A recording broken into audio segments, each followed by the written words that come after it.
दरख्त लगाना है, जिंदगी को बचाना है। 25 अरब डॉलर तो चाइना इन्वेस्ट कर चुका है। जो बल्तिस्तान में बहुत सारे यंगस्टर्स ने मुझे देख के बॉक्सिंग स्टार्ट किया, जिसने छोटे कम उम्र बच्चे को मुलाजमत पर रखा, सबसे बड़ी जिम्मेदारी उसकी है। हमें सिनते नाजुक एंड सिनते आहन भी बोलना चाहिए। लंग कैंसर का जो नंबर 1 कॉज है वो ही सिगरेट स्मोकिंग है।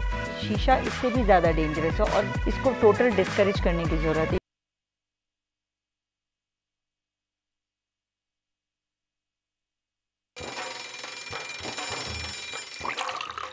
आजकल जिंदगी ही सुबह आउट ऑफ कंट्रोल है, दुनिया बोल है, पूरी दुनिया बोल है। अस्सलाम वालेकुम नाज़रीन, प्रोग्राम में आपको खुश आमदेद कहेंगे। मैं हूं आपके साथ सहरिश ज़ुहेब। आज मंगल का रोज़ है और आज जो हमने कोट ऑफ द डे शामिल किया है वो बहुत ही एक संगीन मसला जो कि ना सिर्फ हमें बल्कि पूरी दुनिया को दरपेश है, उससे कुछ जुड़ा हुआ है। और आपको पता है कुरान पाक हमारे लिए मुकम्मल ज़ाब्ता हयात है, हर मसले का हल उसके अंदर मौजूद है। अहादीस हमारे पास मौजूद है जिनसे हम बहुत कुछ सीख सकते हैं, जिन पे अमल करके चीज़ों को बेहतर कर सकते हैं। और मैं बात कर रही हूँ क्लाइमेट चेंज के मसले की। बहुत बड़ा चैलेंज है जो कि इस वक्त हमें उसका सामना करना पड़ रहा है। पाकिस्तान सबसे ज़्यादा मुतासिर होने वाला मुल्क है क्लाइमेट चेंज से। तो हदीस मुबारका जो कि मैंने शेयर आपके साथ करनी है वो ये है कि जो मुसलमान दरख्त लगाए या फसल बोए, फिर इसमें जो परिंदा या इंसान खाए तो वो उसकी तरफ से सदका शुमार होगा, क्योंकि दरख्त लगाना है, ज़िंदगी को बचाना है। और हमारा यही अज़्म होना चाहिए, क्योंकि मौसमियाती तब्दीलियों से हम सबसे ज़्यादा जो इसका सामना कर रहे हैं, अपने मुल्क को हमें बचाना है। इसमें भरपूर किरदार अदा अगर हम करना चाहते हैं तो हमें दरख्त लगाना होगा। दरख्त लगेगा तो उसके साए में जो बैठेगा, जो उसका फल खाएगा, वो सदका आपकी तरफ से। और दूसरा फ़ायदा इसका ये है कि आप क्लाइमेट चेंज का भी इस तरह से सामना करेंगे कि दरख्त लगाने से जो आबो हवा है वो बेहतर होगी। ये जो एक ग्लोबली गर्मी बढ़ती जा रही है, कहते हैं ना कि अब ये हीटिंग पॉइंट से बॉइलिंग पॉइंट पे आ चुका है, ये ग्लोबल वार्मिंग का जो सिलसिला है, इसी की वजह से हम देख रहे हैं कि क्लाइमेट चेंज बहुत तेज़ी के साथ हमारे मुल्क को मुतासर कर रहा है। दरख्त लगाना ऐसी सूरत हाल में बहुत ज़रूरी है। इसी अच्छी बात के साथ आगे बढ़ेंगे और अब शामिल करेंगे बड़ी खबर। CPEC की 10वीं सालगिरह, चीनी वज़ीर-ए-आज़म की इस्लामाबाद में मौजूदगी, वज़ीर-ए-आज़म शहबाज शरीफ से 1-on-1 मुलाकात, इक़्तिसादी ताउन में फ़रोग़ के लिए मुआहिदों पर दस्तखत, सिफारती दुनिया में CPEC तक़रीबात की शक्ल में पाक चीन ताल्लुकात के नए बाब खुल रहे हैं। इस्लामाबाद में बदतरीन तशद्दुद का निशाना बनने वाली रिजवाना लाहौर में ज़िंदगी की जंग लड़ रही है। डॉक्टर्स परेशान हैं, निज़ाम इंसाफ का इम्तिहान है। कमसिन मुलाजिमा पर तशद्दुद के ज़िम्मेदार क्या निशाने इबरत बन पाएंगे, आज के प्रोग्राम में हम बात करेंगे। कोई मुकाबिल नहीं दूर तक, बल्कि बहुत दूर तक। कराकरम बॉक्सिंग चैंपियनशिप में उस्मान वजीर टाइटल का दिफा करने में कामयाब हो गए। 11 फाइट्स में नाकाबिल शिकस्त रहने वाले हीरो पाकिस्तानी से आज मुलाकात होगी। और जो ना कर पाया नायला कियानी ने कर दिखाया, नामुमकिन को मुमकिन बनाया। कोह-पैमाई की दुनिया में सब्ज हिलाली परचम सरबलंद, दुनिया की 7 बुलंद तरीन चोटियां सर करने वाली पहली खातून की कहानी सुनेंगे उन्हीं की जुबानी। ये तो है वो तमाम बड़ी खबरें जिन पर आज हमें डिटेल में डिस्कशन करना है अपने प्रोग्राम में, और हमारे मेहमान भी हमें ज्वाइन करेंगे। लेकिन अब मैं शामिल करती हूँ जनाब, ट्विटर पर क्या बातचीत हुई है, किन ख्यालात का इजहार किया गया है। तो अब ये तो चिड़िया भी वैसे तब्दील हो गई है, इसका साइन अब एक्स में तब्दील हो गया है। जो एलॉन मस्क हैं उन्होंने इस चिड़िया को भी हटा दिया है। तो पहला जो टॉप ट्रेंड है वो है डेकेड ऑफ CPEC। ये ट्रेंड में शामिल है चीनी नायब वज़ीर-ए-आज़म CPEC की 10वीं सालगिरह की तकरीब के सिलसिले में आप जानते हैं पाकिस्तान में मौजूद हैं और 3 रोज़ा दौरा है।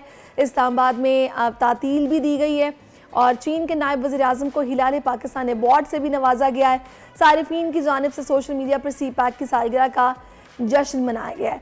जब ये CPEC इंट्रोड्यूस कराया गया था तो बताया गया था कि गेम चेंजर साबित होगा और बड़ा ज़बरदस्त ये मंसूबा है, इस पर ये काम चल रहा है और नई राहों को ये मुतारिफ़ करवा रहा है ये मंसूबा।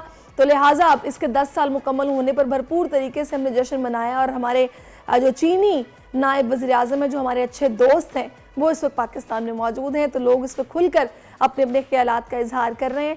आगे जो दूसरा ट्रेंड है वो जनाब है एशेज़ 2023। एशेज़ सीरीज़ ट्रेंड में शामिल है। सीरीज़ के आखिरी टेस्ट में इंग्लैंड ऑस्ट्रेलिया को 49 रन से शिकस्त दी है। ओवल टेस्ट के आखिरी रोज़ कैंगरूज की टीम 384 रन के ताक़ुब में 334 रन पर ढेर हो गई और दोनों टीमों के दरमियान 5 मैचेस की सीरीज़ 2-2 से बराबर रही। इस तरह सारिफीन ने सीरीज़ बराबर होने पर कहीं खुशी तो कहीं गम मनाया। इस ट्रेंड में अपने अपने ख्यालात का इजहार किया। क्रिकेट लवर्स जो हैं वो आपको पता है कि जब कोई ऐसा इवेंट होता है तो फिर खुलकर मीम्स भी बनाते हैं, अपने अपने तासुरात से वो ट्विटर के प्लेटफॉर्म पर आगाह करते हैं लोगों को। तो लिहाजा ये सीरीज़ जो कि 2-2 से बराबर हुई और इंग्लैंड इसमें कामयाब हुआ है, फतह उनको मिली है, तो वो मुबारकबाद के मुस्तहिक हैं, तो हम भी उन्हें मुबारकबाद देते हैं। तीसरा ट्रेंड वो है जनाब LPL 2023 यानी कि लंकन प्रीमियर लीग की सोशल मीडिया पर धूम जारी है। इस ट्रेंड में सारिफीन बाबर आजम से मोहब्बत का इजहार कर रहे हैं। गुज़श्ता रोज़ लंकन प्रीमियर लीग में कोलंबो स्ट्राइकर्स का मैच हुआ जिसमें बाबर आजम की टीम ने सरफराज अहमद की टीम को शिकस्त दी। तो बड़ा ज़बरदस्त ये खेल था और इसमें बाबर आजम ने जनाब खूब दाद समेटी है और चर्चा इस वक्त लंकन प्रीमियर लीग का सोशल मीडिया पर। तो ये तो थे जनाब आज के ट्रेंड्स। अब आ जाते हैं जनाब कल की सबसे अहम खबर जिस पर आज भी बात होगी और कल भी बात होगी, क्योंकि 3 रोज़ा दौरा है नायब वज़ीर आज़म चीन का और पाक चीन दोस्ती का नया बाब रकम हो गया है। CPEC की 10 साला तक़रीबात में शिरकत के लिए चीनी नायब वज़ीर आज़म का 3 रोज़ा खुसूसी दौरा पाकिस्तान जारी है। दो तरफ़ा इक़्तिसादी ताउन के मज़ीद फ़रोग़ के लिए 6 मुआहदों पर दस्तखत किए गए हैं। वज़ीर आज़म शहबाज शरीफ और चीनी नायब वज़ीर आज़म की 1-on-1 मुलाकात हुई है। बड़ा ज़बरदस्त खुशगवार माहौल था। फिर आतिशबाजी का शानदार मुजाहरा किया गया, अपनी इस दोस्ती को सेलिब्रेट किया गया। फिर इस मुश्तरका फ्लैगशिप जो मंसूबा है इसके 10 साल मुकम्मल होने पर भरपूर तरीके से जश्न मनाया गया है।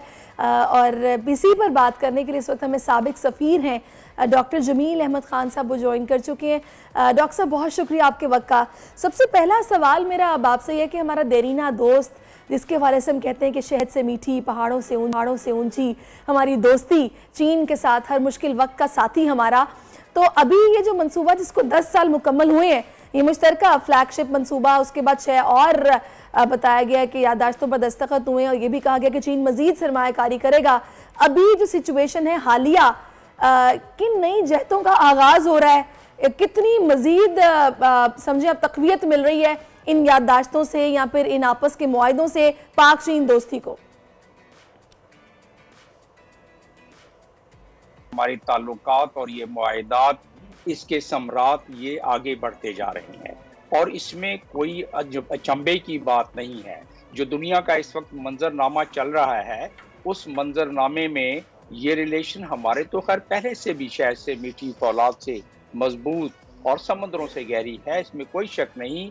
चाइना ने हमें न सिर्फ माशी तौर पर CPEC के हवाले से और वैसे, बल्कि चाइना ने हमें जो इंटरनेशनल पॉलिटिकल सिनारियो है उसमें मदद करता रहा है, इंक्लूडिंग वीटो करता रहा है। कुछ ऐसे मामला जो भारत सिक्योरिटी काउंसिल में लेके जाता था हमारे मफाद के खिलाफ, उसे भी चाइना ने हमारी मदद की है उसमें और हर मोड़ पर मदद की है उस हवाले से तो यकीनन। लेकिन हमें ये भी जानना चाहिए कि प्राइम मिनिस्टर पाकिस्तान ने ये अपने ट्वीट में ही बयान कर दिया जिस दिन पहुंचे हैं कि ये विन विन किस्म की हमारी कोऑपरेशन है और कोलैबोरेशन है जिसमें हमारे ताल्लुकात तो मजबूत होते रहे हैं लेकिन दोनों मुल्कों के इसका मतलब है म्यूचुअल मफाद इससे में ना है। और इस म्यूचुअल मफाद को अगर मद्देनजर हम रखें तो फिर हमें बड़े तनाजुर में भी चीजें समझ आती हैं और अहले वतन के लिए ये यकीनन मेरा कहने का मकसद ये है कि ये जो 6 मुआहदे फिर मजीद सरमायाकारी का वादा, ये बूस्ट कितना मिल रहा है इस दोस्ती को? नहीं, इसमें जाहिर दवाम मिल रहा है दोस्ती को और अब पहले ही $25 अरब तो चाइना इन्वेस्ट कर चुका है। जो $40 अरब का मंसूबा था CPEC का, 25 अरब और जो इब्तदाई तौर पर जैसे जब आप घर को बनाते हैं तो जब बुनियादें खोदते हैं तो कोई समझ नहीं आती है कि ये घर कैसा बनेगा। तो इस वक्त जो है बुनियादें डल रही थी इस पूरे CPEC के स्ट्रक्चर को और इस पूरे माशी जो इसके बेनिफिट्स हैं, इसके स्ट्रेटेजिक बेनिफिट्स अपनी जगह पर हैं, वो चाइना के ज़्यादा है हमसे, लेकिन जो माशी बेनिफिट्स हैं उसको लिहाज से तो उसका स्ट्रक्चर बन रहा था, यानी रोड इंफ्रास्ट्रक्चर बन रहा था। और अब जाके फेज 2 जब शुरू हुआ है जिसमें 9 इकोनॉमिक जोन जो है वो उसको फाल बनाया जाएगा, जिसमें से 20% बोस्तान इकोनॉमिक जोन जो कि बलूचिस्तान में है मुकम्मल हो चुका है और 30% दाबेजी जो है वो मुकम्मल हो चुका है, दाबेजी इकोनॉमिक जोन। तो इससे मतलब क्या, ये जो 6 मुआहदात का आप जिक्र कर रही हैं उसमें मजीद सरमायाकारी उसके अलावा उन मुआहदात में जो असल चीज़ है वो ट्रांसफ़र ऑफ टेक्नोलॉजी और एक्सपर्टीज़, एक्सचेंज ऑफ एक्सपर्टीज़ का जो मामला है वो बहुत अहम है, क्योंकि बहुत सारे ऐसे मामला जो हमारे इकोनॉमिक जोन में आगे जाके ज़रूरत पड़ेगी उन इंडस्ट्रीज़ को, उसके लिए जब तक हमारे पास एक्सपर्ट्स उस नौइयत के नहीं होंगे उस वक्त तक उससे हमें इतना इस्तिफादा हासिल नहीं कर सकेंगे। अहले वतन हमारे ख़ासतौर पर जो नौजवान मिल्लत हैं उन्हें बहुत सारी ऐसी नेगेटिव मनफी खबरें मिल रही हैं और जो दुरुस्त भी हैं, जिससे दिल बर्दाश्ता होती हैं, लेकिन ये एक अच्छी खबर है। अपने आप को तैयार करें, इन इंडस्ट्रीज को बहुत ज़रूरत होगी। अहले वतन के जो नौजवान मिल्लत हैं वो स्किल हासिल करें इसके लिए। अच्छा डॉक्टर साहब, अभी चूंकि माहौल तो बहुत अच्छा है और मेरा दिल भी नहीं चाह रहा कि मैं कोई ऐसी बात करूं कि जो मतलब किसी भी लिहाज से नेगेटिव हो, लेकिन जहन में ये सवाल ज़रूर है कि आना तो वज़ीर-ए-आज़म चीन को था, प्राइम मिनिस्टर शी को, लेकिन नायब वज़ीर-ए-आज़म आए। इसकी कोई ख़ास वजह आपके ख्याल में हो सकती है या फिर इसको इतना हमें नहीं उस तरह से सोचना चाहिए? ऑब्वियसली अभी चीज़ें और तरफ चल रही हैं, आगे इलेक्शंस भी हैं, शायद ये सोच सके कि स्टेबल गवर्नमेंट आ जाए तो फिर प्राइम मिनिस्टर शी खुद आए।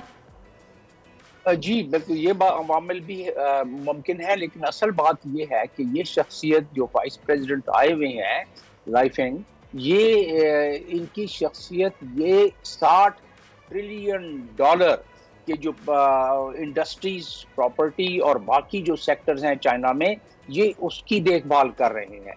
और इन्होंने ही ये BRI का सारा मंसूबा कंसीव जब हुआ, उसकी इम्प्लीमेंटेशन, उसकी प्लानिंग में इनका बहुत बड़ा हिस्सा है।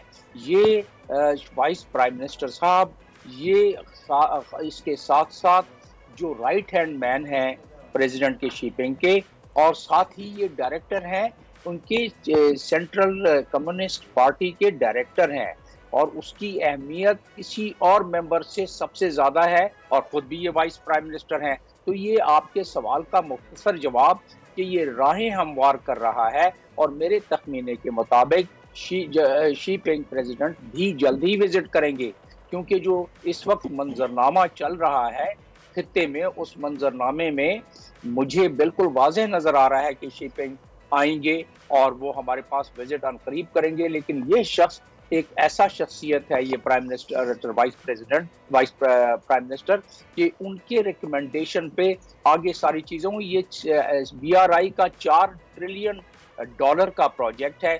$1 ट्रिलियन BRI पे खर्च हो चुका है, और ये फ्लैगशिप हिस्सा उसका CPEC है। और आपके नाजरीन के लिए मैं बताता चलूँ कि इसमें चाइना का क्या मफाद है। हम सुनते आए हैं कि अमेरिका चाइना को कंटेन करना चाहता है। हमें ये पता है कि अमेरिका की ये फॉरेन पॉलिसी का सबसे कलीदी नुक्ता। सही डॉक्टर साहब, आपने बड़ी सहरासल गुफ्तगू की है और आपने पाक चीन ताल्लुकात को बड़े वाज़ेह अंदाज में बयान किया है। बहुत शुक्रिया आपका, आपने नक़ल में दिया, और हम भी दुआ गो हैं अल्लाह करे कि ये ताल्लुकात ऐसी रहें, क्योंकि मुश्किल में जो साथ आता है वही आपका बेहतरीन दोस्त होता है। तो चीन हमारा बिल्कुल वैसा ही दोस्त है। अब कुछ बात हम करते हैं मुल्क में होने वाली जो मानसून बारिशें हैं उनकी। पंजाब और सिंध में मूसलाधार बारिशों ने सैलाबी सूरत हाल इख्तियार कर लिया है। दरियाओं का पानी तबाही मचाने लगा है। चल्लास में साजीन के मकाम पर सैलाबी रेला शाहराह कराकरम को बहा ले गया है। चित्राल में सैलाब से सैकड़ों मकानात, इमारतें, खड़ी फसलों को शदीद नुकसान पहुँचा है। गोरखिल में बारिश के बाद मौसम सर्द हो गया है। सिंध और पंजाब की सैलाबी सूरत हाल पर हम बात कर रहे हैं, और अगर हम दरियाए सिंध की बात करें तो यहाँ पर सैलाब की वजह से जो पानी है वो दही इलाकों में दाखिल हो गया है। और हमारे नुमाइंदे शाहिद अली वहाँ पर मौजूद हैं सखर में, उनसे जानते हैं कि सिचुएशन अभी क्या है। जी शाहिद, क्या सूरत हाल देख रहे हैं आप? सिंध में सखर और गुड्डू बैराज पर इस वक्त दरमियाने दर्जे का सैलाब है, लेकिन गुड्डू बैराज पर पानी की सतह में वाज़ेह कमी आना शुरू हो गई है। गुड्डू बैराज पर गुज़िश्ता रोज 4,82,000 क्यूसिक पानी मौजूद था, लेकिन अब वहां पर पानी कम होकर 4,69,000 क्यूसिक पानी हो गया है। जबकि सखर बैराज पर जो गुज़िश्ता रोज 4,49,000 क्यूसिक तक पानी चला गया था, वो अब 4,44,000 क्यूसिक हो गया है। यहाँ से 4,05,000 क्यूसिक जो है कोटरी बैराज के लिए छोड़ा जा रहा है। कोटरी बैराज पर पानी की सतह में मुसलसल इजाफा जारी है। वहाँ पर पानी की सतह 1,88,000 क्यूसिक तक पहुँच गई है। इस वक्त आप देख सकते हैं कि सखर बैराज से दरमियाने दर्जे का सैलाबी रेला गुजर रहा है। इंतहाई तेज़ रफ्तारी से पानी जो है वो कोटी बैराज की जानिब बढ़ रहा है। सक्खर बैराज के तमाम गेट खोले जा चुके हैं और पानी जो है उसकी रफ्तार बहुत ज़्यादा है। सक्खर और गुड्डू बैराज पर इंतज़ामिया की जानिब से, आबपाशी इंतज़ामिया की जानिब से एक तरह का अलर्ट जारी किया गया है। तमाम मुलाजमीन की छुट्टियां जो हैं वो मनसूख कर दी गई हैं। मुलाजमीन जो हैं हिफाजती बंदों पर मौजूद हैं क्योंकि गुड्डू बैराज और सक्खर बैराज के दरमियान तक। ठीक है शाहिद अली, बहुत शुक्रिया, आपने हमें यहाँ की सूरत हाल दिखाई। और अभी हमें इस वक्त महकमा मौसमियात से चीफ मेट्रोलॉजिस्ट सरदार सरफराज साहब ज्वाइन कर चुके हैं। उनसे जानते हैं कि मानसून भी चल रहा है, बारिशें हुई तो सिचुएशन और ख़राब हो सकती है अगर यूँ ही बारिशें चलती रहीं। तो सरदार साहब बहुत शुक्रिया आपके वक्त का। कहिएगा ये सूरत हाल कब कुछ बेहतरी की जानिब जाएगी? जी बहुत शुक्रिया जी। हाँ, एक तरह से बेहतरी की जानिब आनी चाहिए, इसलिए कि जो मानसून का हैवी स्पेल था वो तकरीबन सबसाइड हुआ है। अब इक्का दुक्का जगहों में तो बारिश हो रही है, जैसे नॉर्थ ईस्ट पंजाब के उधर लाहौर से ऊपर का जो इलाका है, कश्मीर हो गया और इस्लामाबाद, रावलपिंडी और खित्ता पोटफार और केपी के कुछ इलाके, पहाड़ी इलाके, वहाँ पर कल से हल्की बारिश है, कोई इतनी ज़्यादा हैवी स्पेल नहीं है। और इस वजह से दरियाओं की जो कैफियत आपके रिपोर्टर ने बयान की तो उसमें ग्रेजुअली कमी आनी चाहिए, क्योंकि पीछे से जो मज़ीद स्पेल चूँकि कमज़ोर पड़ गया है तो कैचमेंट एरियाज़ में उतनी ज़्यादा बारिश अब नहीं है। अगले 3-4 दिन तक सूरत हाल बेहतर रहेगी, फिर 4, 5 और 6 को 4 से लेकर 6 या 7 तक स्पेल है, लेकिन वो भी वही शुमाल मशरकी जो पंजाब का एरिया है, लाहौर से ऊपर फैसलाबाद, सरगोधा और उधर सियालकोट, नारोवाल, इस्लामाबाद, रावलपिंडी, पोटवार और केपी के कुछ इलाके और कश्मीर, उधर तो बारिश होगी। लेकिन उससे नीचे के यानी सेंट्रल पंजाब और उससे नीचे के जो इलाके हैं, यहाँ पर अब अगले कोई 1-आध हफ्ता या 10 दिन तक कोई ऐसी खास सिग्निफिकेंट बारिश नहीं है। इक्का दुक्का तो हो सकती है, लेकिन कोई ऐसी हैवी स्पेल नहीं है अभी। तो इस लिहाज से सूरत हाल बेहतर होनी चाहिए अब ग्रेजुअली। जैसे उन्होंने रिपोर्ट किया, बिल्कुल गुड्डू और सक्खर 2 ऐसे मकामात हैं दरियाए सिंध पर जहाँ पर इस वक्त मीडियम लेवल का फ्लड है, यानी 4 लाख क्यूसेक से ऊपर पानी बह रहा है वहाँ से। तो वैसे मुकम्मल तौर पर ये स्पेल कब तक खत्म हो जाएगा सरदार सरफराज साहब? देखिए मुकम्मल तो खैर अभी चूँकि अगस्त अभी शुरू हुआ है तो अगस्त में भी आप एटलीस्ट 2 स्पेल एक्सपेक्ट कर सकते हैं, लेकिन जो जुलाई में बहुत ज़्यादा शिद्दत थी अब उतनी अगस्त में उम्मीद है कि नहीं है उसमें बारिशों में शिद्दत। जुलाई में तो पूरे जुलाई में तकरीबन बारिशें ही होती रही थोड़े वक्फे के साथ, और बहुत हैवी स्पेल रहा, खासकर पंजाब के बेशतर इलाकों में, केपी, कश्मीर में और दरियाओं के कैचमेंट एरियाज़ में भी अच्छी बारिश हुई पिछले दिनों। तो उस वजह से दरियाओं में पानी ज़्यादा आया हुआ है, एक तो स्नो मेल्टिंग की वजह से दरियाए सिंध में, और दूसरा जो हैवी स्पेल रहा उसकी वजह से। तो अब आगे अगले इस हफ्ते में कोई इतना बहुत हैवी स्पेल नहीं है, कोई मॉडरेट सा स्पेल है नॉर्थ ईस्ट पंजाब में, और वो भी दरियाओं के कैचमेंट एरियाज के ऊपर नहीं है इतना।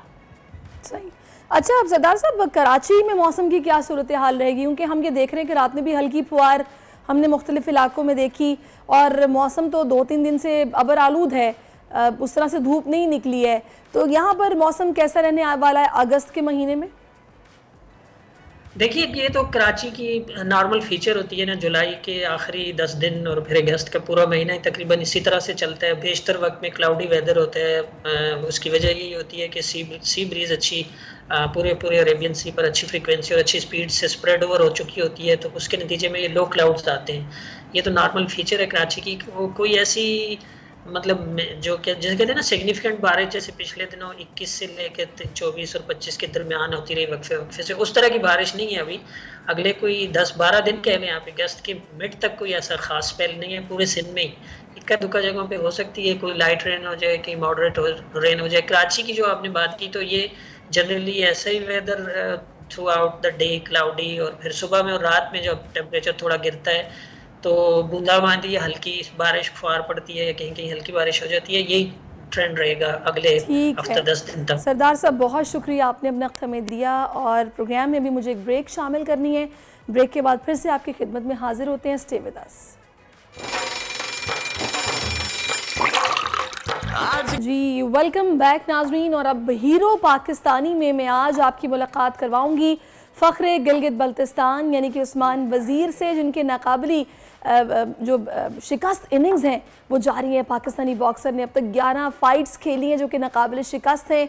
हालिया दिनों में हीरो पाकिस्तानी उस्मान वज़ीर ने वर्ल्ड टाइटल का दिफा भी किया जिसमें कामयाब हुए। उस्मान वज़ीर इस वक्त हमें ज्वाइन कर चुके हैं। अस्सलाम वालेकुम Usman.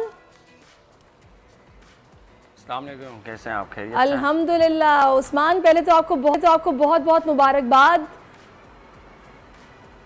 Thank you so much. अच्छा, मुझे ये बताएगा कि ये मुकाबला कितना सख्त था या फिर आपके लिए बिल्कुल आसान था, कोई मसला नहीं था?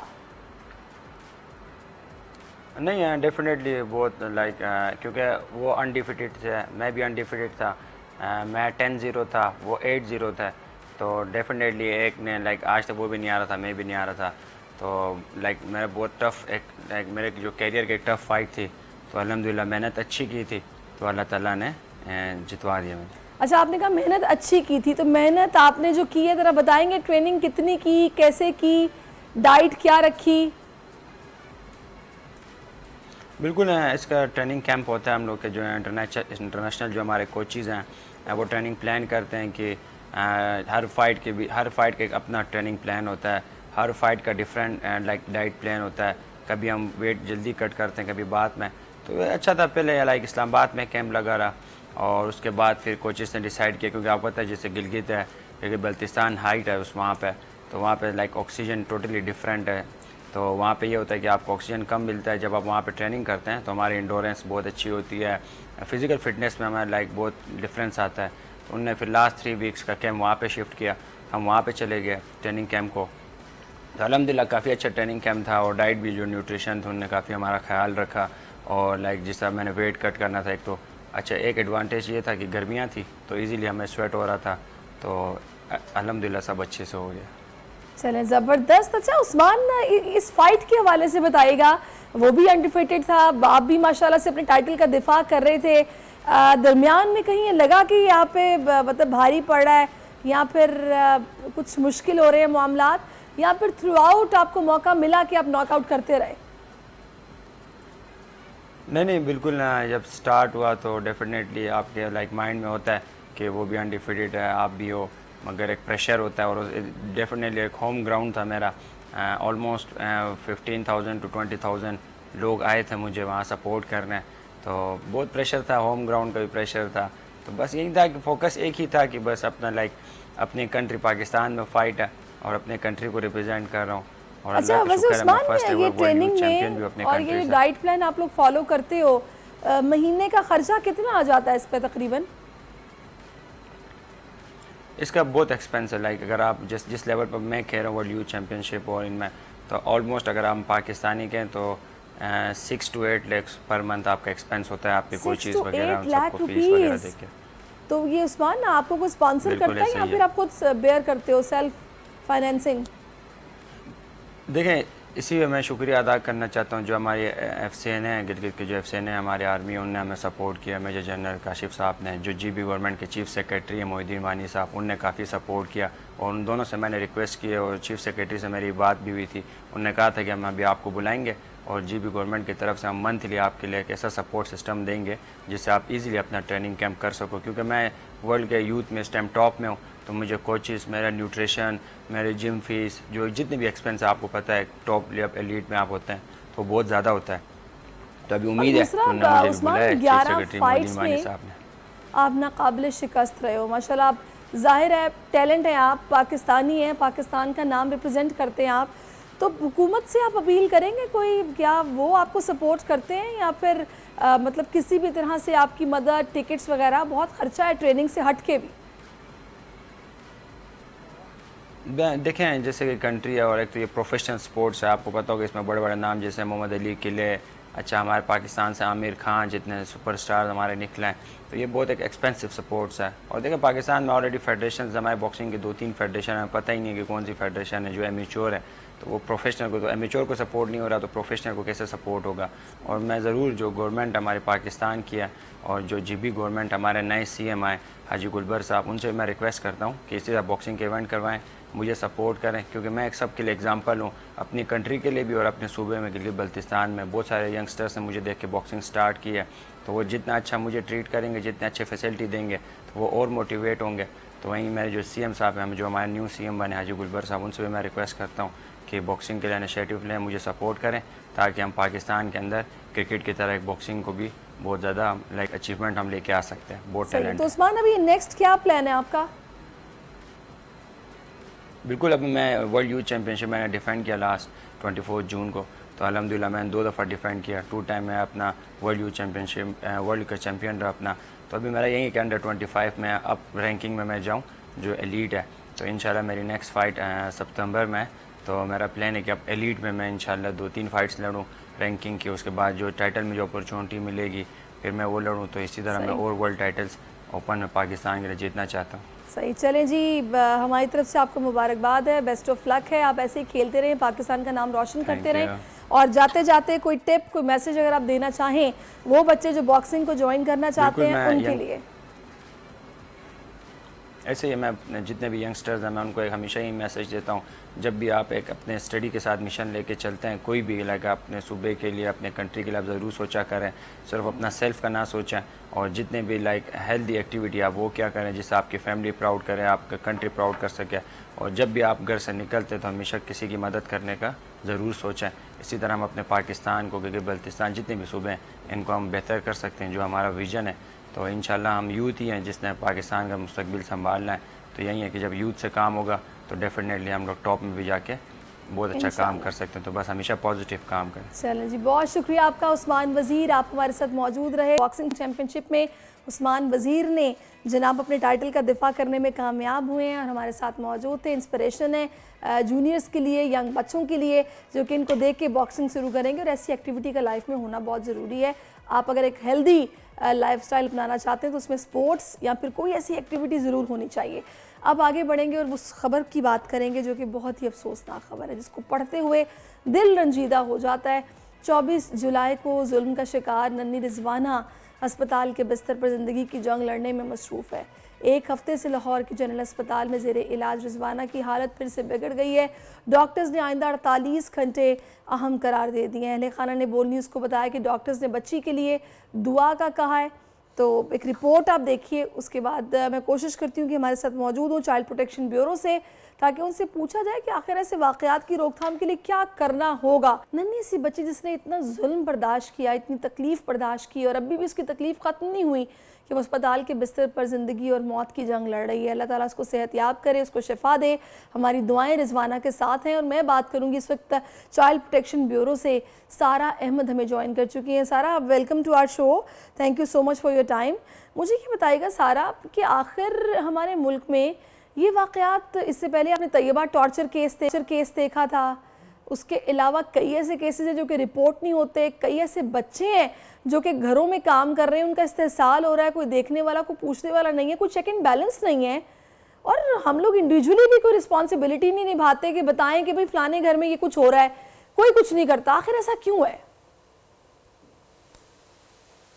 जी बिस्मिल्लाहिर्रहमानिर्रहीम। सबसे पहले तो मैं स्ट्रॉन्ग वर्ड्स में कंडेम करूँगी ये जो केस हुआ है, बहुत ही अफसोसनाक वाक़या है रिजवाना का। और मैं ख़ुद इससे मिली हूँ, अब तो 4 दिन हो गए। मैं तो जैसे ही आई थी लाहौर, उसके अगले दिन आई वेंट यहाँ पे जो लाहौर जनरल हॉस्पिटल में जहाँ ये एडमिटेड है, और वाकई में उसकी हालत बहुत तफ्तीशनाक है। अब तो टीवी पे आ रहे हैं, लेकिन मैं तो पर्सनली मिली हूँ एंड डिस्पाइट पेन किलर्स वो मोन कर रही थी पेन से, तो उसकी हालत काफ़ी क्रिटिकल है। यकीन नहीं आता कि कोई नॉर्मल स्टेट ऑफ माइंड का इंसान ये कैसे कर सकता है, इतना जुल्म किसी बच्चे के साथ। तो ये उसकी आंखें भी नहीं खुल रही थी क्योंकि उंगलियां डाली गई उसकी आंखों के अंदर। ये भी किया गया जो अभी इतना ये रिपोर्ट नहीं हुआ, लेकिन जो कल्प्रिट है, जो उन्होंने फिंगर्स डाली हैं उसकी आइज़ के अंदर टॉर्चर करने के लिए, उसके दांत भी तोड़े गए। It's really terrible. तो इसके जो अंडरलाइंग फैक्टर्स मैं आपको बताऊंगी, हो रहा ये कि हमारे अकाउंटेबिलिटी नहीं है, हमारा कन्विक्शन रेट 1% है।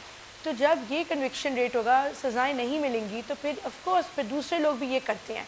अगर हम एग्जाम्पलरी सज़ाएँ देंगे, एक इबरतनाक सज़ा बनाएंगे, एक लोगों को नज़र आएगा कि इसने ये किया और इसके साथ ये हुआ है, तो उसके बाद ये चीज़ रिपीट नहीं होगा, ये इंसिडेंट फिर कभी नहीं आएगा।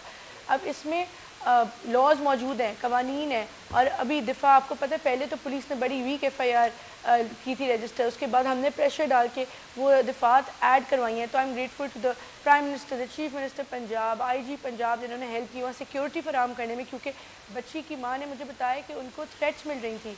तो मैंने IG पंजाब को रिक्वेस्ट किया, वहाँ सिक्योरिटी डिप्लॉय की गई ICU वार्ड के बाहर। आप जो है वो देखें इस केस को फॉलो अप करना, इसमें प्रोसिक्यूशन, इन्वेस्टिगेशन और जो जुडिशरी का अमल है, दिस इज़ वेरी इंपॉर्टेंट, इसको क्लोजली वॉच करना। और मैं I am very grateful to media कि हम अकेले नहीं, मीडिया ने इस इशू को इतना हाईलाइट कर दिया है कि दूसरे सब लोग नोटिस लेने लगे हैं और अब सब सीरियसली इसको देख रहे हैं। डॉक्टर लेकिन सारा मेरे ज़हन में एक सवाल है, it's going to be a miracle, Rizwana का जिंदा रहना, अल्लाह करे इंशाल्लाह। मुझे इंतहाई अफसोस इस बात का है कि हमारे मुल्क में चाइल्ड प्रोटेक्शन ब्यूरोस मौजूद हैं, NGOs मौजूद हैं, लेकिन इस तरह के वाक़यात ना तो रुक रहे हैं, ना कोई चेक एंड बैलेंस है। किसी को पता ही नहीं कि कितनी बड़ी तादाद में ये छोटे छोटे बच्चे ना सिर्फ पंजाब में बल्कि सूबा सिंध में हर जगह पर ही हैं, जिनका इस्तेसाल इस तरह से हो रहा है कि माँ बाप गुर्बत की वजह से मजबूर होकर उन्हें घरों में भेज देते हैं काम करने के लिए, और उसके बाद बस फ़ोन पे बात हो जाती है, और वो भी बच्चा शायद किसी डर में या खौफ में किसी के चेक में बात करता होगा कि भाई बस फटाफट बताओ कि मैं ठीक हूँ और अल्लाह हाफिज़। और ऐसी सूरत हाल में वो बच्चे का जो इस्तेसाल हो रहा है, उसका बचपन उससे छिन रहा है। रियासत की जिम्मेदारी है ये सब कुछ देखना या करना कि आखिर ये छोटे छोटे मासूम बच्चे ये फूल हैं जो कि मुरझा रहे हैं, और इस पर कोई कानून साजी जो कि सख्त हो, जिसमें सज़ाएं लंबी हों, जिसमें जुर्माना भारी भरकम हो, और चेक एंड बैलेंस सख्त किस्म का रखा जाए, तो हो सकता है कि वाक़यात रुक जाएं। सारा मेरे साथ है, सारा चाइल्ड प्रोटेक्शन ब्यूरोज़ मौजूद हैं, NGOs मौजूद हैं, लेकिन उसके बावजूद हम देख रहे हैं कि पंजाब में एक बड़ी तादाद है बच्चों की जो कि लोगों के घरों में काम करती है। तो क्या कर रहे हैं फिर ये ब्यूरोज़, ये प्रोटेक्शन ब्यूरोज़? जी बिल्कुल, देखें चाइल्ड प्रोटेक्शन ब्यूरो के मैंडेट में कहीं भी नहीं लिखा हुआ कि चाइल्ड लेबर का चेक करना या कुछ जो है वो हमारे कानून में मौजूद हो। इट्स नॉट लेबर डिपार्टमेंट के अंदर आता है। Maybe you should take labour department के रिप्रेजेंटेटिव को आपको बुलाना चाहिए, उनसे पूछना चाहिए क्या काम हो रहा है इसमें, क्योंकि चाइल्ड लेबर अभी हिस्सा है लेबर डिपार्टमेंट का। लेकिन देखिए ये किस्सा जैसे ये वाला वाक़या हमें रिपोर्ट हुआ, तो ऑल्दो हमारे कानून में कहीं भी नहीं लिखा हुआ कि चाइल्ड लेबर जो है वो चाइल्ड प्रोटेक्शन ब्यूरो का है पार्ट है, क्योंकि हमारा क्या है कि अगर बच्चे को तशद्दुद होता है उन्हीं then we can intervene in that case. लेकिन इदारों पे जिसका लेबर डिपार्टमेंट, उनको इतने वसाइल देने चाहिए, बिकॉज वो बताते हैं उनके पास इतने है ही नहीं कोई सेटअप कि वो जाके चेक कर सकें। इतना होना चाहिए रिसोर्सेज गवर्नमेंट के पास, और उनको रिसोर्सेज गवर्नमेंट के पास, और उनको इतनी देनी चाहिए कि वो घरों घरों में जाके, मतलब they should go to every household and then check. And ये बहुत एक टायरसम एक्टिविटी, सारा आप इस वाक़े का जिम्मेदार आप किसको ठहराएंगी? घरेलू मुलाजिम जो माइनर्स हैं वो काम कर रहे हैं, कहाँ नहीं कर रहे, तो ये पूरी आप ये कह रही हैं कि चाइल्ड प्रोटेक्शन ब्यूरो के अवाम के ऊपर बड़ी जिम्मेदारी है। मतलब जो बाशऊर लोग हैं, जिस तरह ये वाक़या हुआ है, ये कोई अनएजुकेटेड फीमेल तो नहीं है जिसने ये जुल्म किया है, वो पढ़ी लिखी है और वो अच्छे एक तबके से है, तो इनको थोड़ी अकल करनी चाहिए। एंड देन इनको बच्चों को मुलाजमत पर रखना ही नहीं चाहिए, बिकॉज ये एक जुर्म है, जब पता है कि अलाउड नहीं है तो why are they employing such people, such children. And then इस पर अगर एक्शन होगा तो दोबारा होगा ही नहीं इंसिडेंट। अगर इस पे इसको एग्जाम्पलरी जो सज़ा मिले तो आगे दोबारा रिपीट नहीं होगा। नाज़रीन, आपको बताऊं कि इस बच्ची के घर में इसके 10 बहन भाई हैं और इसका चौथा 5वां नंबर है, और आप अंदाज़ा लगा लें कि इस महंगाई के दौर में इसके माँ बाप के लिए ज़ाहिर है इनको पालना मुश्किल था, तो उन्होंने इस बच्ची को काम पे रखवा दिया। ये भी नहीं देखा कि इसकी एज अभी कम है। सारा ये किसकी जिम्मेदारी है? ये जो रिजवाना वाला केस अभी हुआ है, ये जिम्मेदारी अब किस पर आयद करेंगी?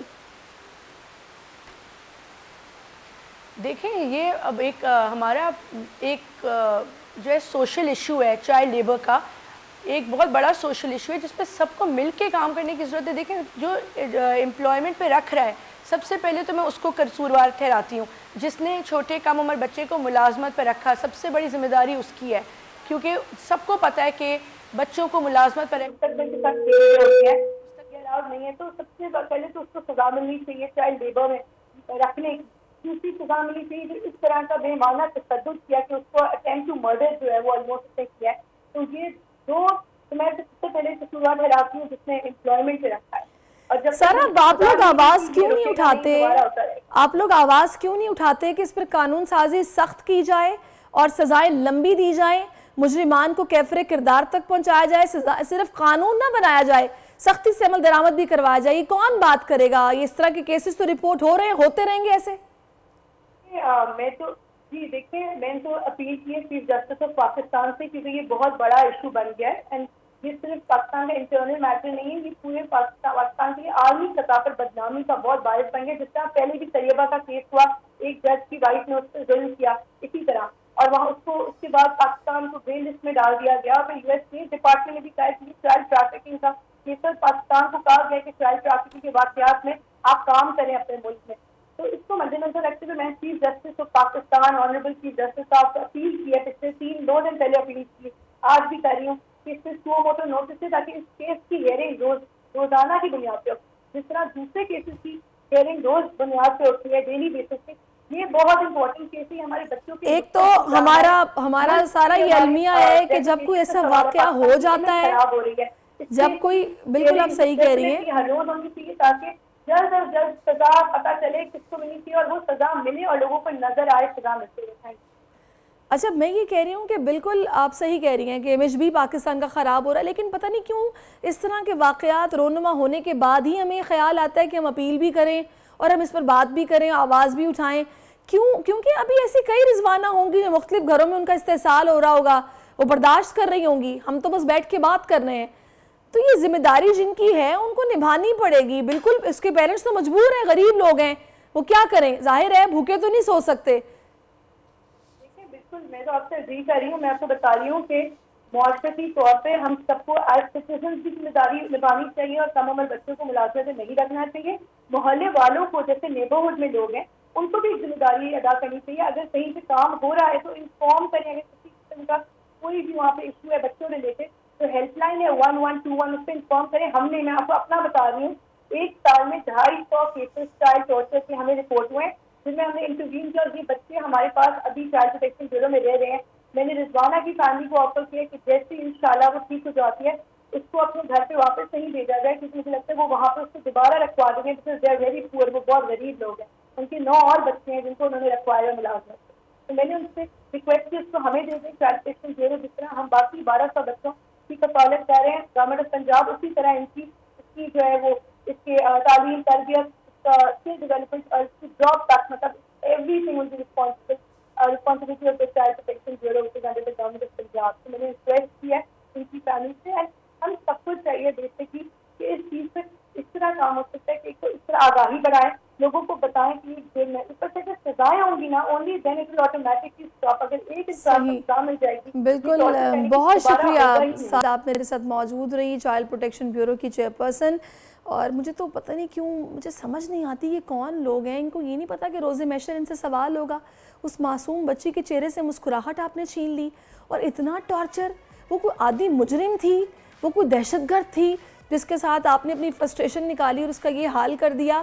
खैर, इस पर सवाल आपसे होगा, यहाँ नहीं वहाँ भी होगा, और जवाब आपको देना पड़ेगा। एक ब्रेक लेते हैं, ब्रेक के बाद वापस आते हैं। स्टे विद अस।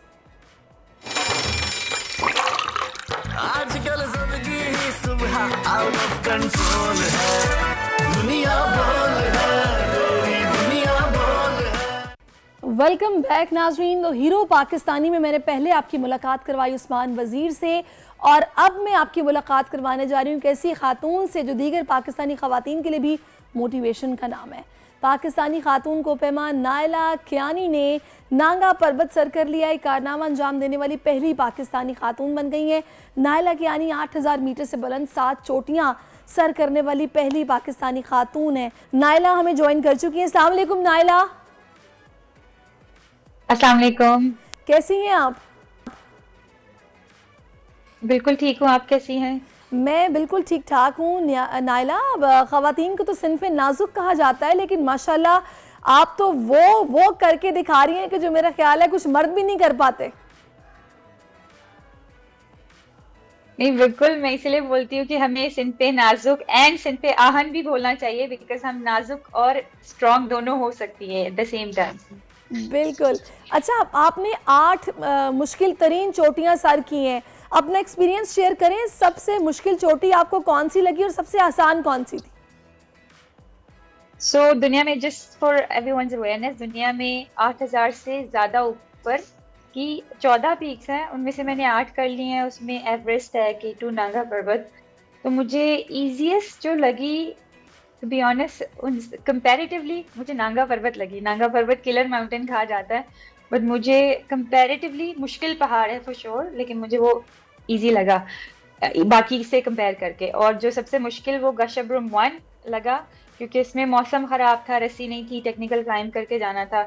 और उसके अलावा एवरेस्ट को जनरली इजी माउंटेन समझा जाता है comparatively, but Everest is a difficult mountain. सही। अच्छा, तो नाइला आप थोड़ा सा ज़रा बताइएगा कुछ अर्ली डेज़ के हवाले से, आपको शौक़ कैसे पैदा हुआ, आपने आगाज़ कैसे किया, आपकी इंस्पिरेशन कौन है? मैं थोड़ा सा और भी अपने बारे में बता दूं। मेरी 2 छोटी बेटियां हैं, 2 साल की और 4 साल की। और मैंने कभी सोचा नहीं था कि बच्चों के बाद मैं एडवेंचरस काम, स्पेशली पहाड़ चढ़ूंगी। अचानक से ही मेरी पहली पीक ही एक्चुअली 2 साल पहले मैंने सबमिट की थी। एंड अल्लाह का शुक्र है, I am the leading female mountaineer of Pakistan. तो मुझे K2 देखने का शौक था। K2 देखने गई थी, वहां से इंस्पायर होके वापस आई and somehow I started climbing after having kids.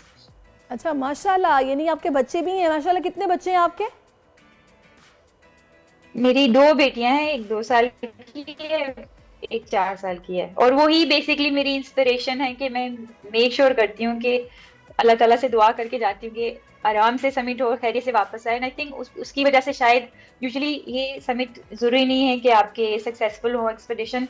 और अल्लाह का शुक्र है 8 के 8 ही और मुश्किल तरीन पहाड़ हैं और सब अल्लाह ताला ने आराम से पहुंचाया और वापस लेके आए। क्या बात है, माशाल्लाह, बड़ी अच्छी बात है। अच्छा, अभी नाइला आपने कहा कि ख़वातीन को सिन्फ़े नाजुक नहीं कहना चाहिए, वो नाजुक होने के साथ साथ स्ट्रॉन्ग भी होती हैं।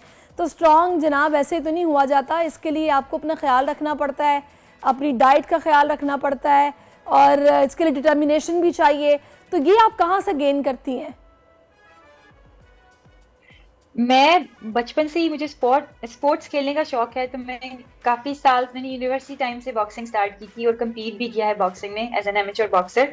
तो वो नेचुरली आई थिंक मुझे शौक है और स्ट्रेंथ थी। लेकिन आई डू ट्रेन, मैं ट्रेनिंग काफ़ी करती हूँ। और उसके साथ माउंटेनियरिंग के लिए, मतलब सिन्फ़े आहन होने के लिए आई थिंक मेंटल स्ट्रेंथ की भी, पहाड़ चढ़ने के लिए भी मेंटल स्ट्रेंथ की ज़रूरत होती है। तो वो भी I think over the time मेरी लाइफ इतनी हार्ड थी कि उसकी वजह से मैं अब तक मेंटली काफ़ी स्ट्रांग हो गई हूँ।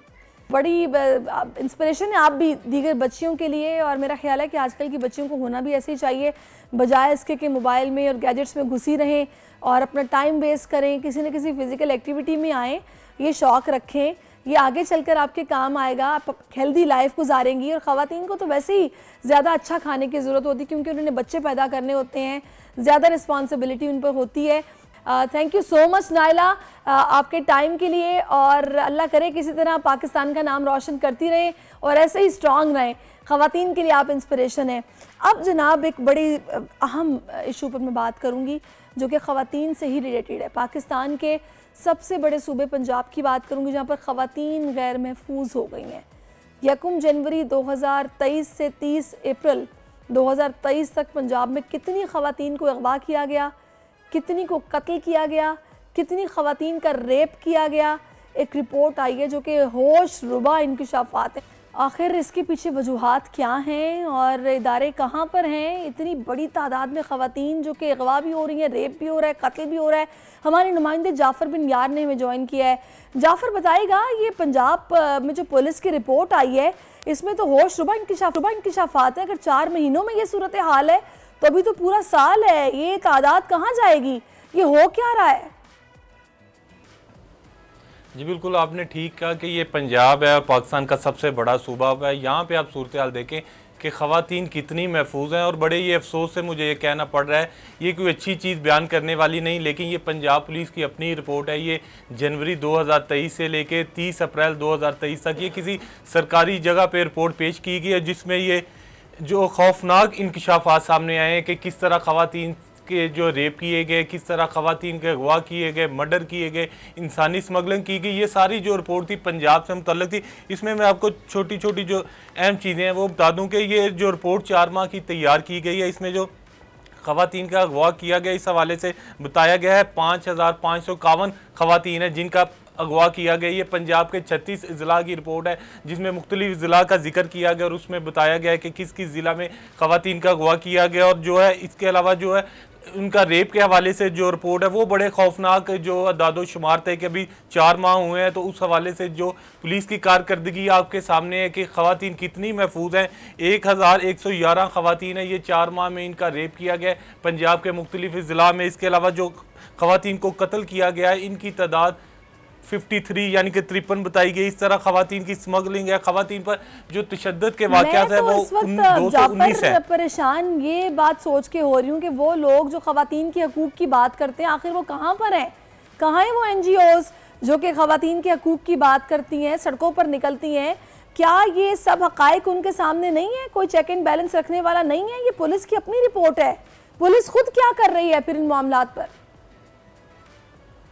जी बिल्कुल, आपने ठीक है, ये पुलिस की अपनी रिपोर्ट है और अदारे किस तरह खामोश हैं कि इस तरह की चीज़ों पे मेरे ख्याल से कभी कोई ना किसी ने प्रोटेस्ट किया है, ना ही कोई जो ख़वातीन की तंजीमें हैं बाहर निकलती हैं। हम देखते हैं कि मखसूस जो झंडे होते हैं उस पर तो हम देखते हैं कि ख़वातीन की जो तंजीमें हैं बाहर निकल होती है, लेकिन ये बड़ा खौफनाक रिपोर्ट है। इससे ज़ाहिर होता है कि ख़वातीन कितनी महफूज है, जो हमारी बच्चियाँ हैं, ख़वातीन हैं जो डेली घरों से बाहर निकलती हैं, जो घरों कॉलेज में जाती हैं, दफातर में जाती हैं, पब्लिक ट्रांसपोर्ट इस्तेमाल करती है, किस तरह वो पहुँचती है, उनके लिए ये बड़ा ख़तरनाक और बड़ा खौफनाक हक़ाइक़ है कि किस तरह ख़वातीन पंजाब में उनके साथ किस, और लाहौर जो पंजाब का सबसे बड़ा सूबा और पाकिस्तान का दूसरा बड़ा शहर है, यहाँ पे ख़वातीन के अगवा के वाले से मैं आपको बताता हूँ सिर्फ लाहौर में पहले 4 माह के जो अरसा के दौरान 1427 ख़वातीन के अगवा किया गया। इसके अलावा जो रेप है उसकी तादाद 139 है। ये पंजाब के तमाम अजला की डिस्ट्रिक्ट वाइज रिपोर्ट उन्होंने तैयार की है, और लेकिन इससे ये बात सामने आ गई है कि पंजाब जो पाकिस्तान का सबसे बड़ा सूबा है वहाँ पे ख़वातीन कितनी महफूज है। अदारे खास करके ये पुलिस का काम होता है तहफ़्फ़ुज़ फराहम करना, ना सिर्फ ख़वातीन को, हर शहरी को। ये रिपोर्ट कहाँ पेश की गई है जो कि पुलिस की अपनी रिपोर्ट है? जी बिल्कुल, ये पंजाब पुलिस की मुरतबशुदा रिपोर्ट है, ये जो है CM हाउस में पेश की गई है। इसके अलावा ये ज़राए का कहना है कि होम डिपार्टमेंट में पेश की गई है, और जो बोल न्यूज़ ने हासिल कर ली है और उसमें ये सारी हक़ाइक़ खुलकर सामने आ गए हैं कि ख़वातीन से किस तरह जो है उनसे चले जाफर ये रिपोर्ट तो आ गई, क्या इस पर कोई एक्शन प्लान मुरतब दिया गया है? कोई हाई ऑफिशियल्स ने इस पर कुछ तवज्जो दी है कि क्या हो रहा है ये? जी बिल्कुल, आपने ठीक कहा, इस पे जो है मीटिंग्स लाजमी बातें हुई होंगी, इस पे कहा गया होगा कि किस तरह जो है इनका तहफ़्फ़ुज़ को यकीनी बनाना, सिक्योरिटी के फुल प्रूफ इंतजाम करने हैं। लेकिन ये उस वक्त ये चीज़ें बेहतर साबित होंगी कि जब पता चलेगा कि इन अदादो शुमार में कमी होगी। आइंदा जो है ख़वातीन के तहफ़्फ़ुज़ के हवाले से, ना सिर्फ ख़वातीन के तहफ़्फ़ुज़ के हवाले से बल्कि हर शहरी के तहफ़्फ़ुज़ का जो ज़िम्मेदार है वो पुलिस है, अदारे होते हैं। लेकिन इन चीज़ों से तो लग रहा है कि शायद पुलिस मुकम्मल तौर पर नाकाम हो रही है। जो ये रिपोर्ट है बड़ी खौफनाक है, ये अदादो शुमार बहुत ज़्यादा है कि सिर्फ लाहौर में जिस तरह मैंने बताया कि अगवा के हवाले से 4 माह में 1427, और ये बड़ी ज़्यादा जो है तादाद है ख़वातीन के हवाले से खाली अगवा के। इसके अलावा उनसे बदफेली की है, सानी स्मगलिंग के हवाले से हैं, और ये इसमें ये भी बताएगा कि पंजाब के बहुत बड़ा सूबा है, ख़ास तौर पे कौन से शहर हैं जहाँ पर ये केसेस ज़्यादा रिपोर्ट हो रहे हैं? जी मैं आपको बताता चलूँ कि सबसे पहले लाहौर का जो है, अगर हम किडनैपिंग के हवाले से बात कर ले, दूसरे नंबर पे जो है शेखपुरा का बताया गया 250 है। इसके अलावा जो है ननकाना साहब है 64 है। इसके अलावा कसूर है 216 है। ये मैं आपको ख़वातीन के अगवा के हवाले से बता रहा हूँ। गुजरांवाला में 192 है। इसके बाद हाफिजाबाद है 52 है, बहुत ज़्यादा, ये छोटा ज़िला है लेकिन इसके बावजूद बहुत ज़्यादा तादाद उसमें बताई गई है। गुजरात में 96 है। इसके अलावा सियालकोट में 191 है। इसके अलावा रावलपिंडी में, बड़ा शहर पाकिस्तान का, 236 इसमें जो बताया गया। इसके अलावा जो ख़वातीन से बदफेली के हवाले से अगर मैं आपको बताता चलूँ कि उसमें भी लाहौर में जो सबसे ज़्यादा है 139 फिगर, यानी कि 139 ख़वातीन से बदफेली की गई है। उसके अलावा 117 है। ये ननकाना बक्कर एक छोटा ज़िला है लेकिन वहाँ पे ये ख़वातीन के हवाले से खौफनाक सूरत हाल है, तशवीशनाक भी नहीं मैं कहूँगी, और इस पर हमारे जो अरबाब इख्तियार हैं उनको बिल्कुल इस पर देखना पड़ेगा और पहली फुर्सत में देखना पड़ेगा कि आखिर तरजीही बुनियादों पर कि क्या चल रहा है पंजाब में ख़वातीन के साथ। बहुत शुक्रिया जाफ़र हमारे साथ मौजूद रहे। अभी एक वक्फा लेते हैं, वक्फे के बाद फिर से आपकी खिदमत में हाजिर होते हैं, हमारे साथ रहिए। आजकल जिंदगी ही सुबह आउट ऑफ कंट्रोल है, दुनिया बोल है, पूरी दुनिया बोल है। वेलकम बैक नाजरीन। और इस वक्त स्टूडियोज़ में मुझे बहुत ज़बरदस्त मेहमान ज्वाइन कर चुकी हैं, प्रोफेसर डॉक्टर नाइला जाहिद साहिबा, जो कि ऑन्कोलॉजिस्ट भी हैं और कैंसर के ट्रीटमेंट पे आज बात करेंगी। आज पाकिस्तान समेत दुनिया भर में फेफड़ों का सरतान का आलमी दिन मनाया जा रहा है। दुनिया भर में कैंसर से होने वाली अमवात में से हर 5 में से 1 मौत लंग्स के सरतान की वजह से होती है। और इस दिन को मनाने का मकसद आलमी बरादरी में फेफड़ों के कैंसर के बारे में आगाही और इससे बचाव के लिए कोशिशें शामिल हैं। फेफड़ों का सरतान ज़्यादातर सिगरेट नोशी और आलूदगी की वजह से होता है और इसकी दीगर क्या वजूहात हैं, ये जानने के लिए इस वक्त डॉक्टर साहबा मेरे साथ मौजूद हैं। Welcome to our show and thank you so much for your time. Doctor साहबा, मुझे सबसे पहले तो ये बताइएगा, आई थिंक सो कि हर घर में एक स्मोकर तो मौजूद है, बिल्कुल, और वो बिल्कुल इस चीज़ का ख्याल नहीं करता कि मैं जिस जगह पर स्मोकिंग कर रहा हूँ बच्चे भी वो इनहेल कर रहे हैं। और मतलब आपने देखा है हम लोगों के घर में जो लॉबीज़ हैं उसमें ड्राइंग रूम में बैठ के, गाड़ी में बैठ के हम सिगरेट पीते हैं। बिल्कुल जी। तो ये कितनी बड़ी वजह है लंग्स कैंसर की? लंग कैंसर का जो नंबर 1 कॉज है वो ही सिगरेट स्मोकिंग है। यानी अगर हम कॉजेज़ पे जाएं तो पहले 9 कॉजेज़ लंग कैंसर के सिगरेट स्मोकिंग है, उसके बाद कुछ और आता है। और जो सिगरेट पी रहा होता है वो सिर्फ अपने लिए ही नहीं ख़तरा मोल रहा होता कैंसर का, बल्कि उसके आसपास जो उसके ख़ानदान के लोग हैं, उसके बीवी बच्चे, उन सब के अंदर कैंसर का ख़तरा बढ़ रहा होता है। और जहाँ पे जैसे अगर एक जगह काम करते हैं लोग, अगर एक रूम में वहाँ पे एक आदमी भी सिगरेट पी रहा है तो उसके साथ जितने लोग काम कर रहे हैं वो सारे लोग एक्सपोज्ड हैं और उन सारे लोगों में कैंसर का ख़तरा बढ़ता है। अच्छा, मैंने अक्सर स्मोकर्स को एक बात कहते हुए सुना है कि जब उनसे कहो कि भाई तुम क्यों अपनी सेहत के साथ खेल रहे हो, ये तुम्हें हार्ट अटैक हो सकता है, तुम्हें लंग्स की प्रॉब्लम हो सकती है, सांस लेने में प्रॉब्लम हो सकती है, तो वो एक ही जवाब देता है, मैं तो इतने सिगरेट नहीं पीता, मैं तो दिन में 2 सिगरेट पी लेता हूँ, 3 पी लेता हूँ। मतलब ये क्या क्वांटिटी कम कर देने से क्या कैंसर का ख़तरा टल जाता है? देखिए, इसमें नहीं, 2 से 3 सिगरेट अगर कोई पी रहा है और 30 साल से पी रहा है तो उसको भी लंग कैंसर का ख़तरा बहुत ज़्यादा बढ़ चुका होता है। जितना ज़्यादा सिगरेट पीते हैं उतना ज़्यादा ख़तरा बढ़ता चला जाता है। जैसे एक आदमी ने 10 साल ही सिगरेट पी हैं लेकिन रोज़ाना वो 2 पैकेट सिगरेट के पी रहा था, तो उसका ख़तरा उस आदमी से ज़्यादा है जो 10 साल पी रहा था लेकिन दिन में 3 सिगरेट पी रहा था। लेकिन जो सिगरेट पी रहा है अगर वो कम पी रहा है उसका मतलब ये नहीं है कि उसको कोई रिस्क नहीं है, उसको भी कैंसर का ख़तरा मौजूद है। मतलब आप इससे अंदाज़ा कर लें कि जो लोग पैसिव स्मोकिंग कर रहे हैं, यानी कि जो स्मोकर है उसके साथ बैठे हुए हैं, वो सामने बैठा सिगरेट पी रहा है, उसके अंदर लंग कैंसर का ख़तरा बढ़ जाता है। तो जो एक आदमी 3 सिगरेट एक दिन में पी रहा है उसको कैंसर का ख़तरा कैसे नहीं है? उसको ज़ाहिर है, उसको डेफिनेटली है कैंसर खतरा, लेकिन जो जितना ज़्यादा पीता है उसको उतना ज़्यादा खतरा है कैंसर बिल्कुल का। अच्छा डॉक्टर साहब, अब एक चीज़ और है, अब ये सिगरेट तो खैर मैं आपसे डिस्कस कर रही हूँ, कुछ लोग खाना डाइजेस्ट करने के लिए सिगरेट पीते हैं, ये एक बड़ी अजीब सी बात है। मैंने कहा ये क्या चक्कर है ये कि जी खाना खाते ही हम स्मोकिंग करेंगे जिससे हमें लगता है कि हमारी डाइजेशन हो गई। ये बहुत ही साइकोलॉजिकल है कि वो समझते हैं कि अगर वो स्मोकिंग नहीं करेंगे तो उनको कब्ज़ हो जाएगा। ये एक टोटल मिथ है और आई थिंक एक एक्सक्यूज़ है जो स्मोकर्स यूज़ करते हैं स्मोकिंग करने के लिए। अच्छा, अब ये तो मर्द हज़रात हैं जो स्मोकिंग करते हैं, कुछ ख़वातीन जो कि स्मोकिंग नहीं भी करती उनको भी लंग्स कैंसर हो जाता है, उसकी वजह क्या होती है? लॉट ऑफ टाइम्स ये होता है कि उनके जो हस्बैंड्स होते हैं वो सिगरेट पी रहे होते हैं। इवन मेरे पास बहुत सी ख़वातीन आती हैं जो कि उन्होंने कभी स्मोकिंग नहीं की होती लेकिन उनको लंग कैंसर हुआ होता है। तो जब उनसे पता करो तो उनके घर में कोई ना कोई, उनके वालिद या भाई या शौहर, कोई ना कोई ज़रूर सिगरेट पी रहा होता है और वो घर के अंदर पीते हैं तो ज़ाहिर है वो उनको भी एक्सपोज कर रहे होते हैं उसको। अच्छा, मुझे इस बात की भी बहुत हैरत होती है डॉक्टर साहबा कि अब चूँकि इतना हम लोग मॉडर्न एरा में आ गए हैं, हर चीज़ एक क्लिक पर मौजूद है, रिसर्चेज इतनी ज़्यादा हो रही हैं, सर्वेज मौजूद हैं, उसके बावजूद बजाय इसके कि हम इस चीज़ की सीरियसनेस को जानते हुए तर्क कर दें, हम इसके अंदर जिद्दत इसमें भी ला रहे हैं कि जनाब शीशा आ गया, वेप आ गया और पता नहीं क्या क्या चीज़ें कि जनाब इससे उतना जनाब डैमेज नहीं होगा, इससे कम होगा। हालांकि आई डोंट थिंक सो ऐसा कुछ ये बिल्कुल गलत कॉन्सेप्ट है। एक्चुअली शीशा जो है वो सिगरेट से ज़्यादा ख़तरनाक है। एक दफ़ा जो शीशा आप वो जो उसका एक तैयार करके यूज़ करते हैं वो तकरीबन 10 सिगरेट्स के बराबर होता है। तो शीशा इससे भी ज़्यादा डेंजरस है और यह हमारी कौम में बहुत ही एक डेंजरस चीज़ आ रही है जहाँ पे 10 यंग बच्चे बैठते हैं, वो उनकी एक एक्टिविटी होती है कि वो शीशे का अरेंज कर लेते हैं। इसको टोटल डिस्करेज करने की ज़रूरत है, ये बहुत डेंजरस है और हम लोग यंग एजेस में भी देख रहे हैं। I don't know what is going on. क्या ये फैशन है ये?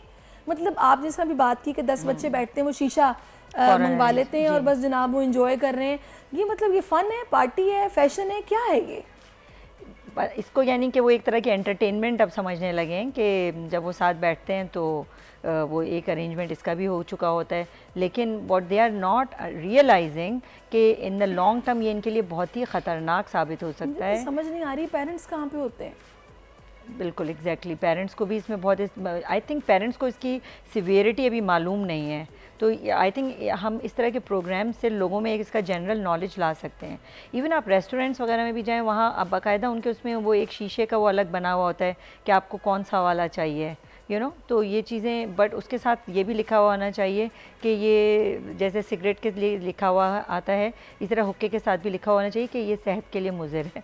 बिल्कुल आप ठीक कह रही हैं।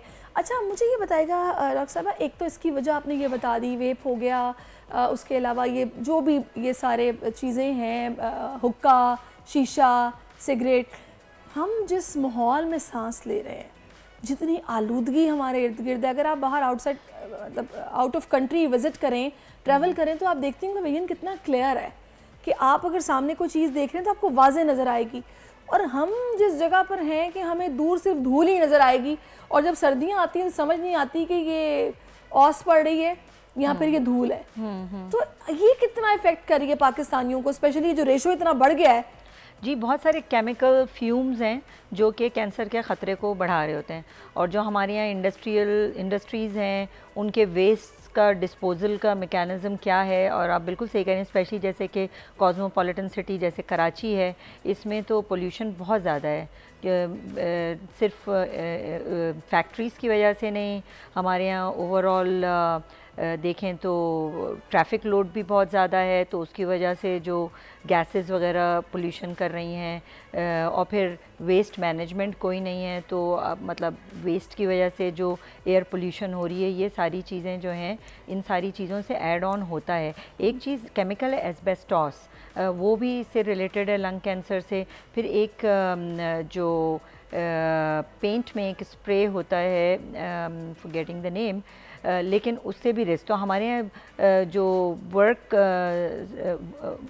प्लेसेस की जो प्रोटेक्शन होनी चाहिए वो लोगों में नहीं है। आप देखें कि कितने पेंटर्स हैं, वेल्डर्स हैं, वो ना प्रोटेक्टिव गॉगल्स लगाते हैं, ना वो मास्क पहनते हैं, और वो काम कर रहे होते हैं, और उसमें वो जो इस मुल्क में बहुत सारी चीज़ें ऐसी जो अल्लाह के हवाले हैं, क्योंकि ऐसे ही चल रही हैं वो। अगर आप उसकी सीरियसनेस को देखें तो लोगों को अवेयरनेस नहीं है, और वो अवेयरनेस से ज़्यादा देखें गवर्नमेंट को ये रूल्स लाने चाहिए कि डिफरेंट जो वो हैं ऑक्यूपेशंस हैं, उनके वर्क हैज़र्ड्स क्या हैं, वर्क प्लेस हैज़र्ड्स क्या हैं, और उस लिहाज से जो एम्प्लॉयर्स हैं उनको इम्प्लीमेंट करना चाहिए, अपने एम्प्लॉयज़ को प्रोटेक्ट करना चाहिए ना। तो क्योंकि बहुत सारे तो ऐसे हैं बेचारे पढ़े लिखे नहीं, अनपढ़ लोग हैं, उनको तो नहीं पता है। अब डॉक्टर साहब आ जाते हैं इसकी इलाज पर, ट्रीटमेंट पे, ये क्योरेबल कितना है, किस स्टेज पर इसका इलाज मुमकिन है और किस स्टेज पर नहीं हो सकता, और इसके सिम्टम्स क्या है?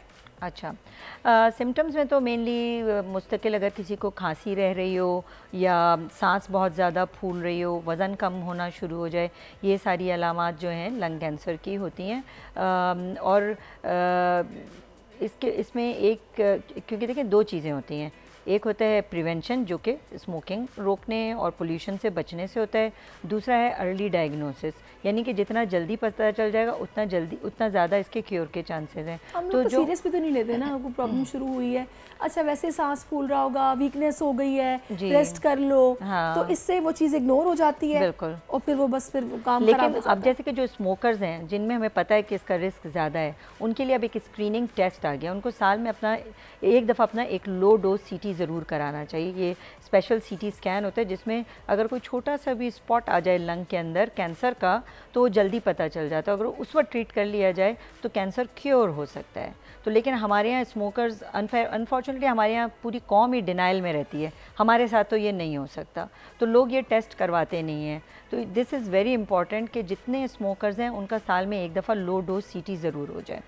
और इनफैक्ट इसके लिए मैं अब एक स्क्रीनिंग क्लिनिक भी इसीलिए स्टार्ट करना चाह रही हूँ कि लोगों को मैं इस पर गाइड कर सकूँ कि आप ये ज़रूर करवा लें, आपकी सेहत के लिए ज़रूरी है। अच्छा डॉक्टर साहब, एक चीज़ और भी है, ये जो आपने डिनाइल की बात की है कि लोग कि हमें तो ये हो ही नहीं सकता, कई ऐसे कैंसर सर्वाइवर्स हैं जो कि फॉलो अप के लिए नहीं जाते कि जनाब हमें तो डर लगता है फिर से कुछ ना निकल आए, हम तो बड़ी मुश्किल से हमने वो कीमो वगैरह बर्दाश्त की और अब हमारी सेहत इजाज़त नहीं देती, बस हम ठीक हैं, हमें कुछ फील नहीं होता, हम बिल्कुल ठीक हैं।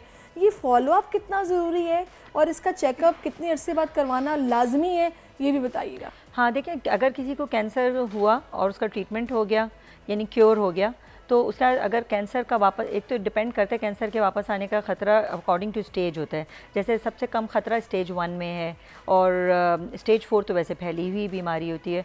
तो जिन लोगों का कैंसर क्योर के इंटेंट से ट्रीट किया गया उनमें सबसे ज़्यादा ख़तरा कैंसर का वापस आने का पहले 2 सालों में होता है, और फिर जैसे जैसे वक्त गुजरता जाता है इसका ख़तरा कम होता जाता है। तो इस वजह से उनको फिर कहा जाता है कि हर 3 महीनों पर अपना चेकअप कराएँ पहले 2 सालों में, उसके बाद फिर उसको बढ़ाते जाते हैं। अच्छा, अक्सर मैंने देखी है जो ब्रेस्ट कैंसर सर्वाइवर्स हैं उनकी एक बाजू काफ़ी स्वेल रहती है जिस तरफ से आई थिंक ट्रीटमेंट हुआ होता है जी, और उस मतलब ये स्वेलिंग क्या फिर और रहती है या फिर नहीं, हर एक को पहले बहुत ज़्यादा होती थी क्योंकि पहले ऑपरेशन बहुत बड़ा होता था ब्रेस्ट कैंसर के लिए, लेकिन टाइम के साथ अब पता चल गया है तो अब बहुत ही फिक्स्ड ऑपरेशन किया जाता है, तो उसमें स्वेलिंग के चांसेस बहुत कम होते हैं। सही। हाँ। अच्छा डॉक्टर साहब, हमारा लाइफस्टाइल मैं चाहूँगी कि थोड़ा सा अगर आप हमें गाइड करें क्या होना चाहिए, स्पेशली अगर हम कैंसर से बचना चाहते हैं। देखिए, हेल्दी लाइफस्टाइल में नंबर 1 तो यही है कि जो चीज़ें हमें कैंसर के ख़तरे को बढ़ा रही हैं उनको हम अवॉइड कर सकें। मसलन जैसे कि एक तो सिगरेट, हुक्का, वेप, ये सारी चीज़ें जो हैं अवॉइड करनी चाहिए। हमारे यहाँ ख़ास तौर पे कराची और सिंध और बलूचिस्तान के एरिया में पान, तंबाकू, छालिए का इस्तेमाल बहुत ज़्यादा है और ये बहुत बड़ा मेनेस है।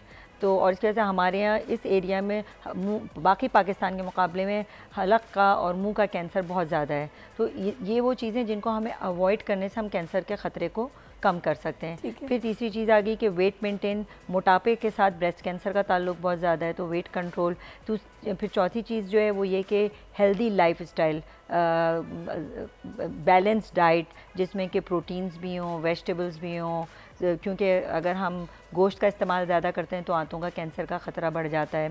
वेजिटेबल्स का इस्तेमाल बराबर होना चाहिए गोश्त के इस्तेमाल के साथ। सही। उसके अलावा एक्सरसाइज आई थिंक बहुत ज़रूरी है, वाटर इनटेक बहुत ज़रूरी है। जी बिल्कुल बिल्कुल बिल्कुल। अच्छा डॉक्टर साहब, आप बहुत अच्छी, मैं आपसे मतलब आप मुझे बहुत कुछ सीखने को मिल रहा है। अच्छा, अभी आपने ट्रीटमेंट का बताया कि फर्स्ट स्टेज में तो क्योरेबल है और हो सकता है वापस ना भी आए, 4th स्टेज का बताएगा कि उसमें फिर क्या ट्रीटमेंट और अब क्या कितना एडवांस हो गया है? जी, 4th स्टेज की कोई भी कैंसर जब 4th स्टेज पे होता है इसका मतलब ये होता है कि वो क्योर नहीं हो सकता, उसको हम जड़ से ख़त्म नहीं कर सकते हैं। लेकिन अब इतनी नई दवाइयाँ आ गई हैं, अब हम लोग जिस ज़माने में हैं ये है मोलिकुलर टेस्टिंग का ज़माना, यानी हर कैंसर, यानी जितने पहले हम सारे लंग कैंसर्स को एक ही तरह समझते थे, अब हमें पता है हर लंग कैंसर दूसरे लंग कैंसर से मुख्तलिफ है। तो हम स्पेशल मोलिकुलर टेस्टिंग करके उसमें अगर एक ख़ास चेंज हमें मिल जाए तो हम एक ख़ास दवा उस पर्टिकुलर पेशेंट को दे सकते हैं जो कि उसके कैंसर को एक लंबे अरसे के लिए कंट्रोल में रख सकता है।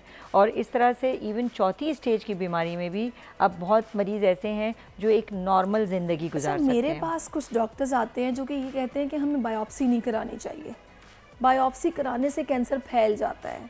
मैं चाहूँगी ये मिथ है, ये एक वैसी एक बिला वजह की अंडरस्टैंडिंग बन गई है, आप इस पर क्या राय रखती हैं? बहुत बड़ा मिथ है, क्योंकि देखिए मैं उन लोगों को यही समझाती हूँ, बहुत सारे 4थी स्टेज के पेशेंट्स भी होते हैं वो बायोप्सी नहीं कराना चाहते हैं, तो मैं उनसे ये कहती हूँ कि भाई देखो अभी भी तो फैल गया ना, अभी तो कहीं पे किसी ने टच नहीं किया है।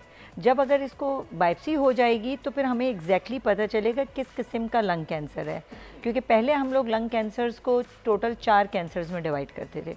अब जो मोलिकुलर टेस्टिंग आ गई है उसकी वजह से कैंसर्स, अब मेरे ख्याल से लंग कैंसर को हम 10 या 15 डिफरेंट टाइप्स ऑफ कैंसर्स में डिवाइड कर सकते हैं और हर एक में हम डिफरेंट दवा इस्तेमाल कर सकते हैं। तो इसलिए ये टेस्ट जो है अब बहुत फ़ायदेमंद हो गया है। बहुत सारी दवाइयाँ ऑब्वियसली हमारे पास पाकिस्तान में अभी तक अवेलेबल नहीं है, लेकिन बहुत सी दवाइयाँ हमारे पास अवेलेबल हैं। और एक चीज़ मैं आपको बताऊँ जो कि जिससे मुझे थोड़ा सा दुख होता है कि बहुत सी दवाइयाँ ऐसी हैं जो कि हम बांग्लादेश से ले रहे हैं, बांग्लादेश में बन रही हैं वो दवाइयाँ, लेटेस्ट दवाइयाँ, और जो हमारे पास नहीं बनती हैं। बिल्कुल। तो लेकिन ये कि इस वजह से मैं कहूँगी कि ये इवन जनरल जो डॉक्टर्स हैं उनमें भी एक ये मिसकंसेप्शन है कि अगर किसी को चौथी स्टेज का लंग कैंसर है तो उसमें इसका कोई इलाज नहीं करना चाहिए और मरीज़ों को कह देना चाहिए अब आप घर जाएं और आपका कुछ नहीं हो सकता। तो मैं सबके लिए ये मैसेज है कि इवन चौथी स्टेज के लंग कैंसर के पेशेंट्स का इलाज मुमकिन है और उनको ज़रूर आप कैंसर के डॉक्टर्स के पास भेजें ताकि वो उनको गाइड कर सकें। अच्छा, फाइनली क्योंकि टाइम बिल्कुल ख़त्म हो रहा है, मैं चाहूँगी आप एक मैसेज दे दें स्पेशली इस दिन के हवाले से कि हमें क्या करना चाहिए। हमारे लिए बहुत ज़रूरी जो इम्पोर्टेंट चीज़ है वो है प्रिवेंशन।